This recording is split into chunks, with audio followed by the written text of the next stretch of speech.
Hi everyone, welcome back to Nasedyanka, the channel where I talk about Bulgarian history, culture, and faith, and customs, and so forth and so forth. So, we just entered into the month of June, and having started a whole bunch of episodes, one episode with sub-series on the 17,000 history of Bulgaria, another episode on Bulgarian clothes, another episode I have is running with sub-series on Christianity, Orthodox Christianity, and marriage within that faith. And I have basically a bunch of those.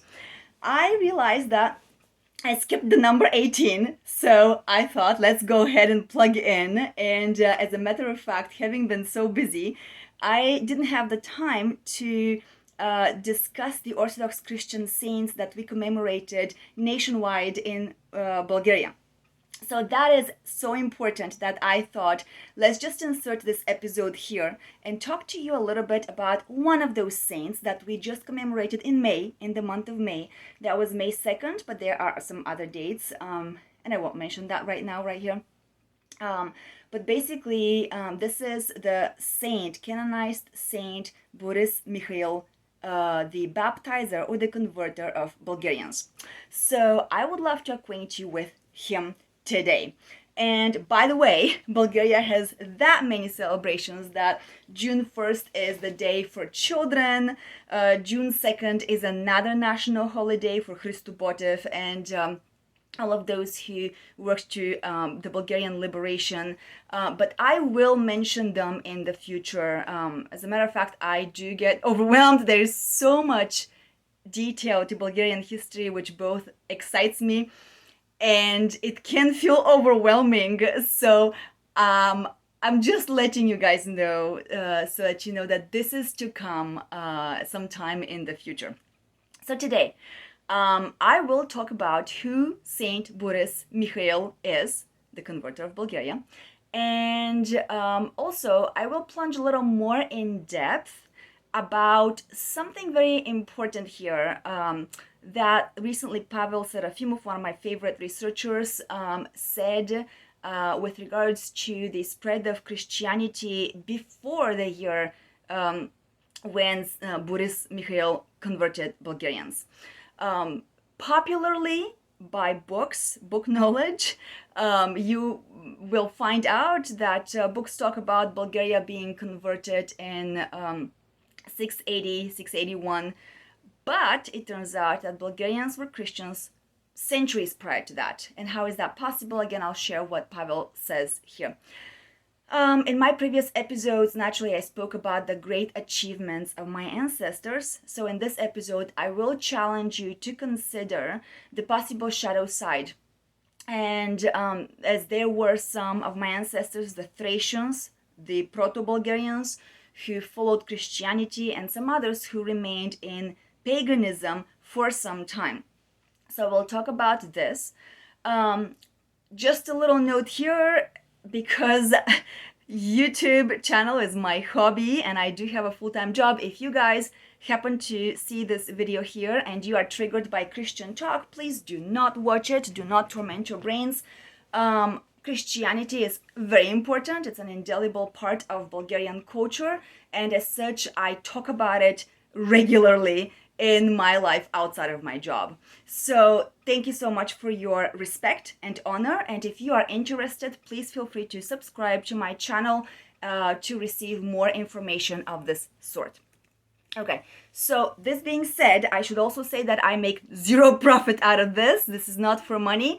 This is purely just because I think it is paramount important for people to know the true facts, the history that has been hidden from our faces. Okay, so let's talk about the short biography of Tsar Boris, the converter of the Bulgarians, also called the baptizer. So I'll show you a picture of him. It's one of his icons.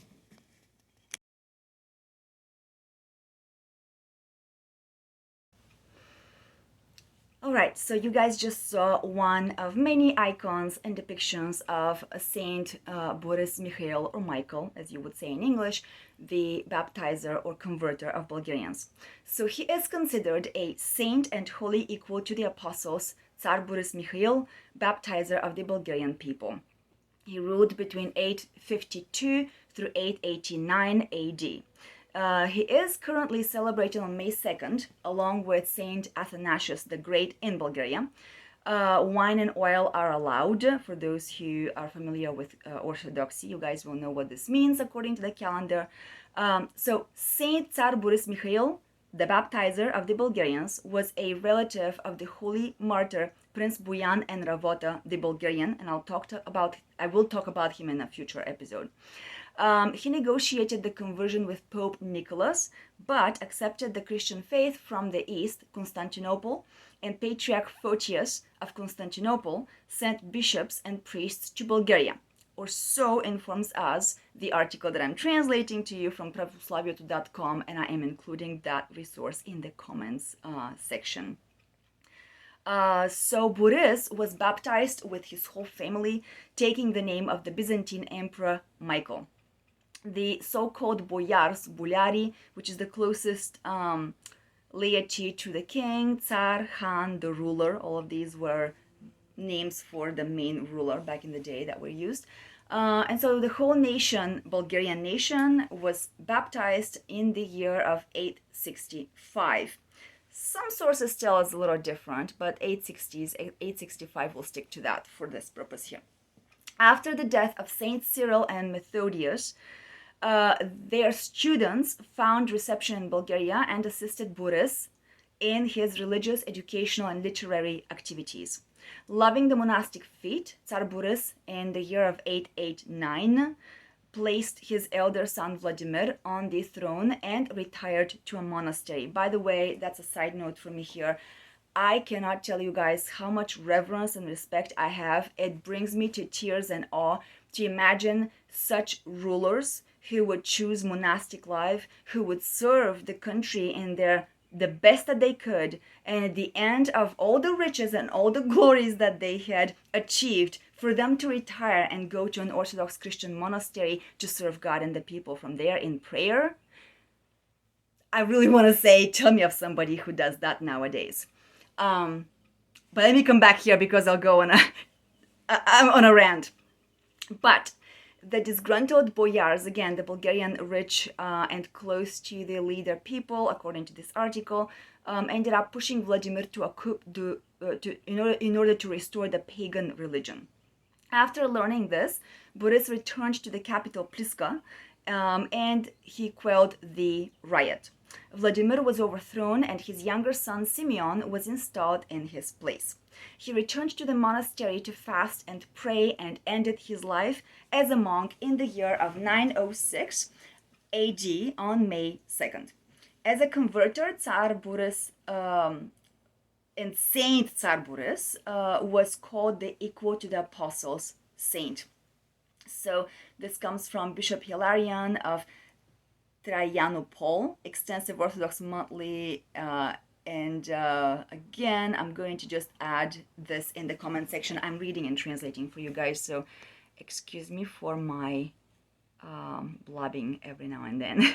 I am looking this at the resource. Okay, so now, take a deep breath. We're going to pause and transition to what Pavel Serafimov has to tell us about that period of time, and in fact, prior to the Christianization of, or the formal Christianization of, as we know it, of the Bulgarians. So, Pavel Serafimov is a researcher, a blogger, a writer. He has written and published, is selling a books about Bulgarian history, and he has a blog. I am absolutely in awe of his in-depth research and his courage to say what he says and to oppose popular and I would say cowardly opinions of many of our modern historians. Please feel free to check his website. I'm not, again, I'm not making any profit from this. I don't even know him in person as of now. I wish one day to meet him and talk with him. That's something only God knows if it will be for good. But please feel free to check his website. I am including it in the comment section once again. It is called Sparotok, S-P-A-R-A-T-O-K, Sparotok, S-P-A-R-O,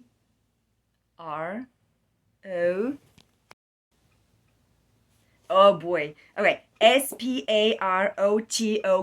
It says, please look at the comment section. Too many languages. Come back to the point here. Okay, so in one of his Facebook posts recently, he made public his view on something he entitled on how one censored sentence deleted 8 centuries worth of history in Bulgaria and the European history as well. For more and in-depth information, you'll have access to his research-based articles about the hidden and forbidden history of Bulgaria, like I said, on his website, and blogging and books. I mean, if you guys want to learn Bulgarian language, go ahead and read his books. I wish that they would be translated in the English language as well. So we often blindly accept and believe important things that others teach us. But as Pavel draws our attention to this, if the person we trust benefits from our respect for him or her, then we are not really checking his or her words. That, in fact, is an example of biased teaching. That's my side note here. For example, teachers and professors are in a power role as we, their listeners and their students, receive their teachings. So notice how their preparedness, as well as their consciousness, heart, right, influence our own, the listeners' own personal points of view and opinions. And by the way, as a mental health practitioner myself, I can tell you that this directly relates to CBT. We all talk about cognitive behavior therapy and core beliefs and how they affect our behaviors and our livelihood. So what we believe, what we engulf, take into ourselves, can poison our reality. So this is to say that we have a human responsibility to our own selves to use our critical free will thinking, free choice, God-given free will. Okay, so Pavel's disclosure reminded me that even when I was a student, I rarely doubted the teachers who taught the mandatory lessons at school. But I remember that me in particular, I remember this. I did argue in my books. I used to listen to the professors and write in my books all of my reflections there. That was just me thing. Because internally, I often sensed that what they taught was irrational. And they provided no explanation for that. Pavel reminds us that even good people are subjected to following political rules and expectations as well as the policies and procedures of their job environment. Especially those who are hired at a government position, like it was in Bulgaria during communism and many other political structures, they're most dependent upon those who write, edit, and issue and publish the content of the books that they then deliver to the public. And so, if you do not use your personal critical thinking, check the facts for yourself, you are nothing more than a slave to the system. And this is me, my side note here. And I'm sorry for how this may sound brutal and direct, but it is a fact. Trusting blindly and having zero basis for what you have learned, this leads to a lot of trouble, personal and for the whole of humanity. So for this reason, I highly value the researchers, the guys and the women who step out of the box of common knowledge and they dare to test their supervisors or their superiors or those who are already taken for granted by the popular culture. So Serafimov, coming back to him, discusses a particular book that was made available to Bulgarians toward the end of the 1990s. It's called Krovatova, Bulgaria and the Baptism of the Bulgarians by Gančo Ценов. Again, I'm going to include this for you guys in the comments section, and I'll make a note for myself to remember that. Okay, so he notes that the book contains the discoveries of Cenov and Professor Chilingirov regarding the Bulgarians being the heirs of the first Christians in Europe, the Thracians. And I spoke about those more in depth in my previous episodes, so please refer to them if you're interested in the more information like that. So, if this is indeed incorrect, that's my reflection here, why would it have been hidden from the educational materials for students? And tell me, and think critically here, if you truly educate someone, why is it that you would not include the true history along with the myths and facts, myths and reality, and expose the reasons why your thesis is correct and that the others' claims are wrong? Why wouldn't you do that? Why wouldn't they do that? So what the Bulgarian schools under communism did, however, was precisely this, deleting parts of history and not allowing humans to judge and decide by their free volition. And that wasn't just communism. This is many other political structures, like I said. I'm just using communism as a recent structure which lasted until 89. Okay, so another part here I want to mention to you guys. So Pavel continues and mentions that, as we have already discussed in, previously, the Bulgarians, the Thracians, are the first Christians of Europe. And by the way, our canonized Han Tervel served Europe and thus Christianity by saving Europe and Christianity from the invasion of the Arab Muslims at the time. Again, see this in one of my earlier episodes. So Serafimov draws the attention to a writing that was called, or a text that was called On the Letters, o pismenih, or again, as we say, за буквите, on the letters, with regards to the letters. It contains one particularly important sentence, which nonetheless was frequently omitted by certain authors over the years. And so he brings it up to reminds us that it begins this way. I'm quoting and I'm reading.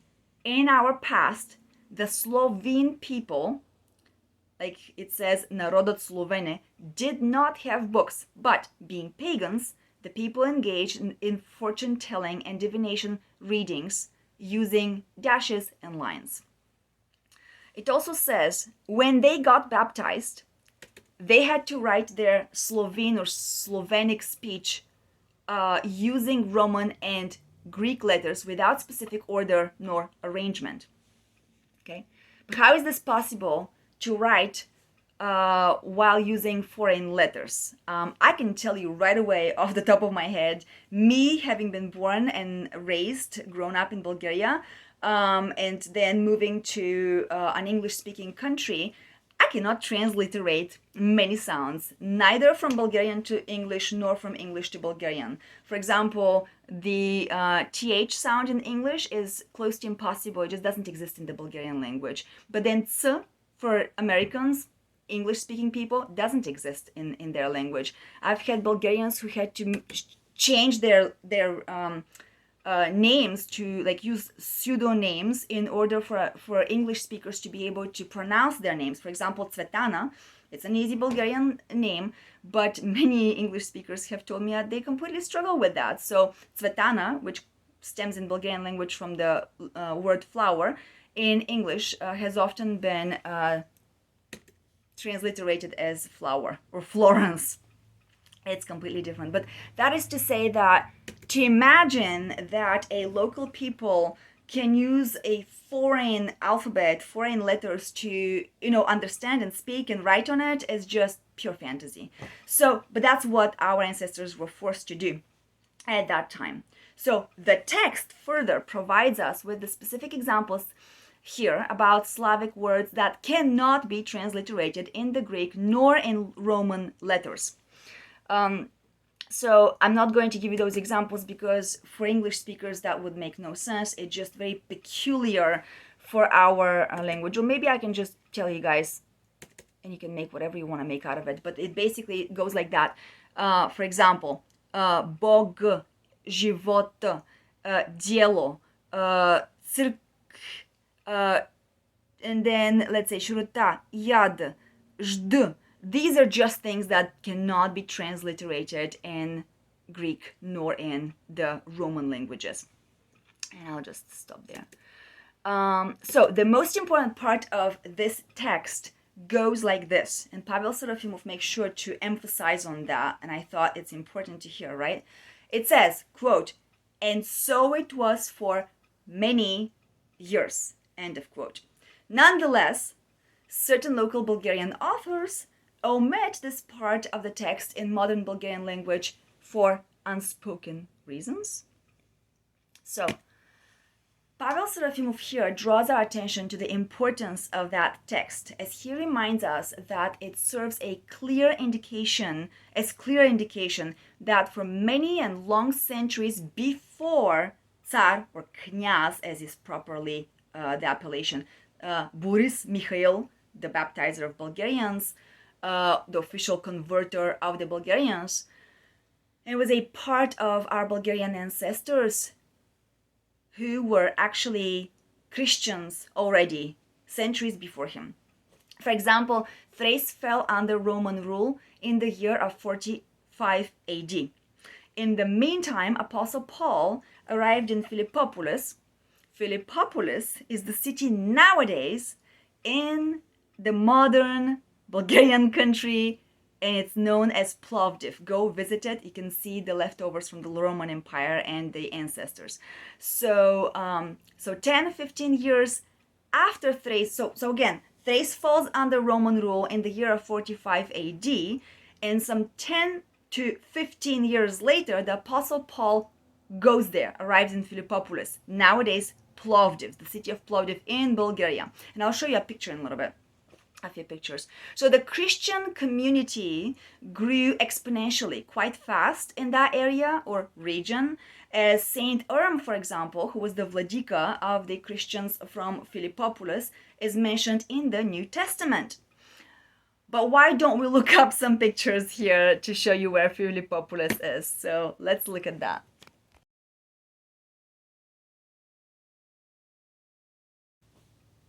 Okay, you just saw a picture of the map of Bulgaria. So you guys know where Bulgaria is situated as nowadays we know her. And I am including an extra website that goes like https www.researchgate.net, and then it talks about the Greek inscription above the entrance to the tomb detail photo. You can see a picture of Philippopolis, which the internet will not allow me to share with you guys, but I'll put that as a resource in the comment section. So here's another picture of Bulgaria with specifically Philippopolis standing out. Look at where it is situated.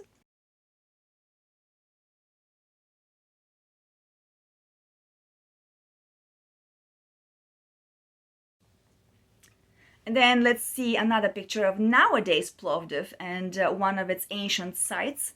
You can see there is a modern building in the back and then the ancient site. By the way, whenever I visit my country and when I lived there, I can't even describe to you the marvel, the feeling that it overwhelms me with awe to be able to walk to school or to a local church or to a local coffee shop and look at all those centuries old leftovers. So this is the situation in Plovdiv, again former Philippopolis, nowadays in Bulgaria.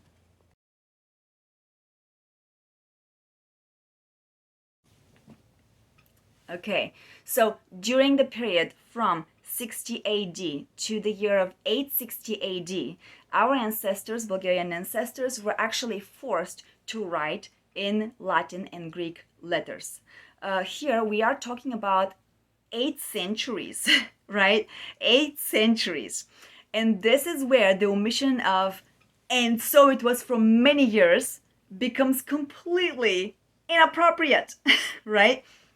Later on, the author of the same text on the letters considers that our ancestors are the first Christians. He talks about this, which actually means that the people known by the name of Slovene, as well as the people of Hanaspăruch, the Bulgarian Hanaspăruch, who established the new Bulgaria as we know her nowadays, partook of a common origin, common roots with the old population of Thrace.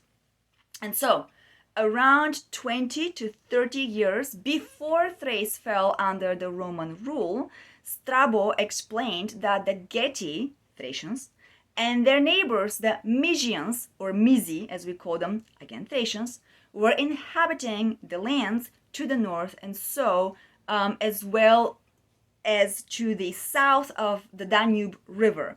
And he added that they also spoke the same language as did the rest of the Thracians. I'm going to show you a picture in a moment.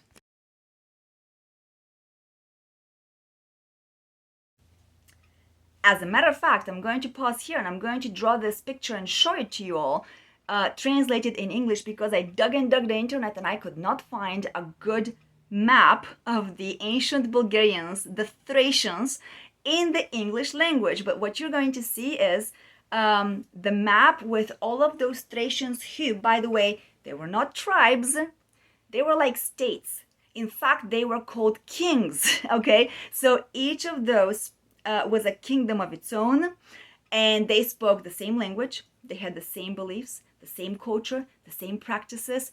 You guys, this really is important and huge. So I'm gonna jot down a quick picture to show you what you just saw here in the Bulgarian language.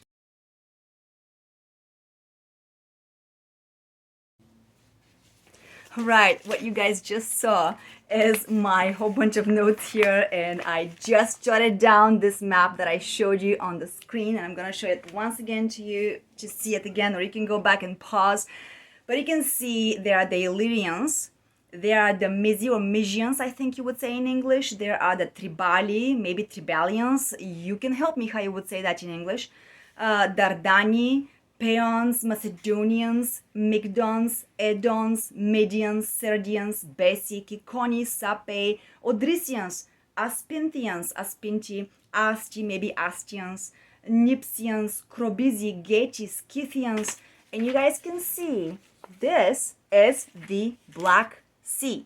So in other words, this here is the Danube River, this is Bulgaria, and all of these were those states of the ancient Thracians. That's what we're talking about here. And when we say, where is Macedonia? Why are Macedonians actually Bulgarians? And I will talk in depth about this in the future. That's a huge debate there, and I will talk about it. This is where they all originate from. You guys can see again ancient Thracians. So once again, I'll pause here so you can see the two maps in Bulgarian and the one I jotted down in English for lack of better equipment, but so that you guys can see, and you know how I am, those of you who know me, I would rather do this in person. We can sit down together na sedyanka and I can jot it down and show it to you, but because of the way our world is nowadays, the internet is helpful plenty, and that's good as it is. Look at the pictures once again of the maps.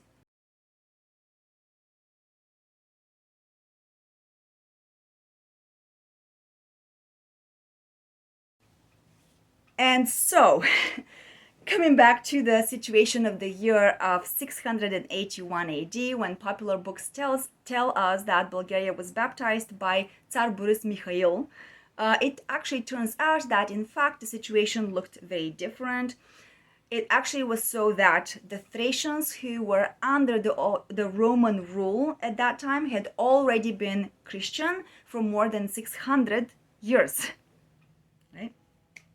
The Geti Thracians, on the other hand, who spoke the Thracian language, became known under their new name of Slaveni.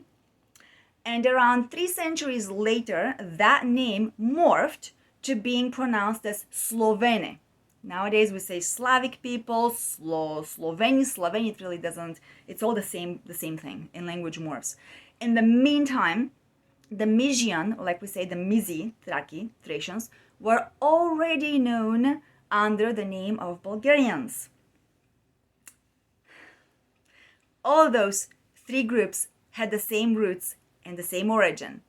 They also had extreme similarities in their culture because they had been one and the same people. I want to say duh. Of course.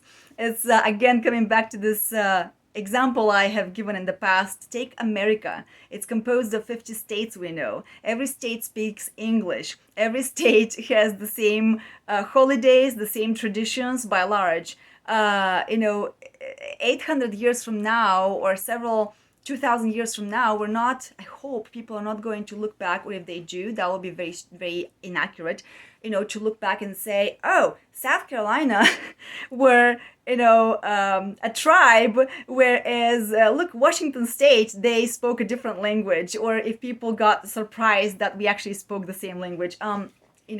Let's just, again, you guys, think rationally. If I could give you the freedom to think, or the permission to think and use your heads, please do so, because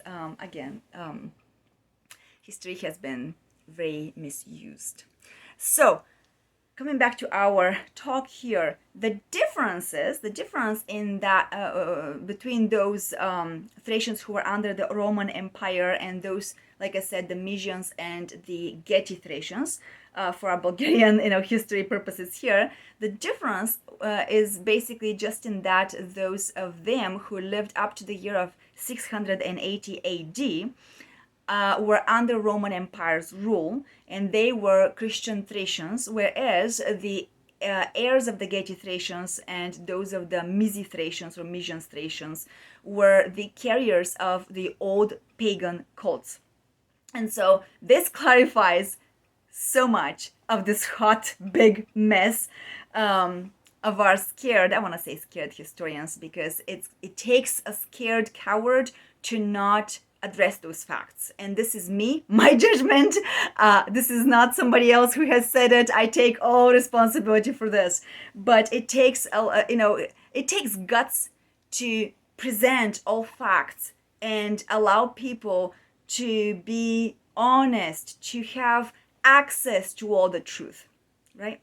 So, in the name of the common good, like we say, общото благо, in order to preserve our Bulgarian ancient nation that includes our folklore, our traditions, our population, our culture, our whole nation, our ancestors, or the ancestral three Thracian groups that we just mentioned, those under the Roman Empire rule, those who were the Mysi and the Geti, those Thracian groups engaged in some compromises at the time, so that the Christians offered help to the pagans, and so the old cults became, like we say in the Orthodox Christian language, dressed or covered in Christian clothes, which, if you want to call it aura, if you want to call it spirit, it's really up to you, but it is a way broader term than just talking about a cloth like this, right?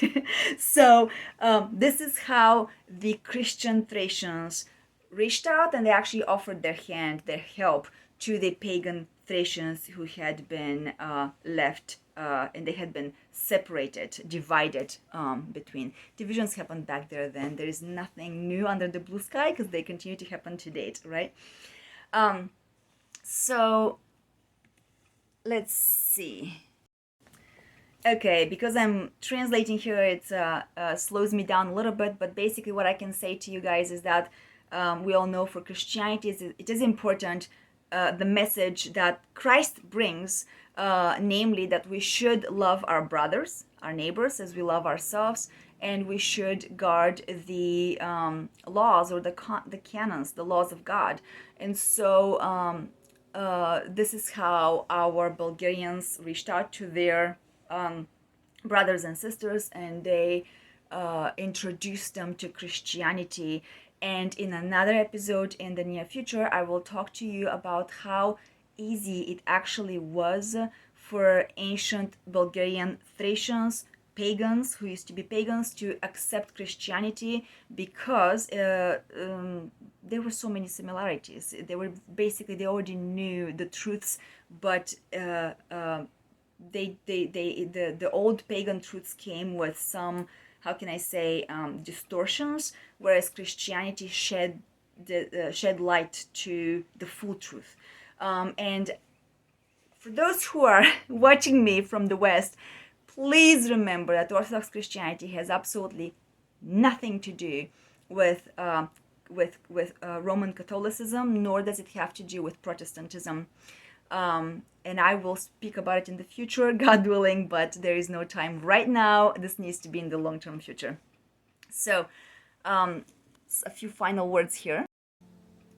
So with these final words, going back to Serafimoff's words as well, basically Arab Bulgarian Christianity did not start with Knyaz or Tsar Boris. He is a canonized saint. He played an important role in that he made it popular for political reasons. And so even though nowadays there is a battle against Christianity, it exists, it's very real. Christians around the world are many, they're multiple, and yet the most numerous has been announced to be the, let's see, so it says,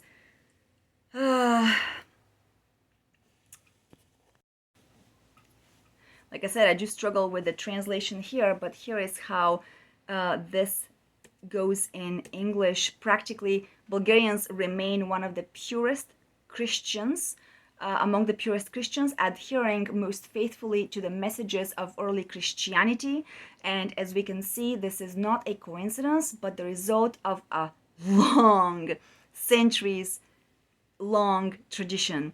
It starts from the time of Apostle Paul and Saint Urm, and it behooves our historians to correct historical injustice. That's what this was saying, and I struggled translating it, but I wanted you guys to have access to that too. Christians continue to constitute the majority of the population worldwide in spite of the current war and battle against Christianity. And so our country of Bulgaria is indeed the European home for this faith of grace. I wanted you to hear this. Again, these are not my words. I absolutely take them to heart though, and I think it is worthwhile to share that with those of you who are interested. So with this, I'm going to end here this episode 18. I apologize for external noises. There are airplanes every now and then that are passing above where I live, where I am, my place, and this is completely natural. I am, just making these videos simple and natural. It is what it is. So thank you so much for your patience and for your support. I hope that you have a great rest of the day. Once again, remember to refer to the comment section where I leave the websites that I have used for this video. And if you know of other resources that correspond with the topic that we're talking about, I would be happy to learn and hear about that as well. So please do have a great rest of the day, and we'll talk again soon. Thank you. Bye-bye.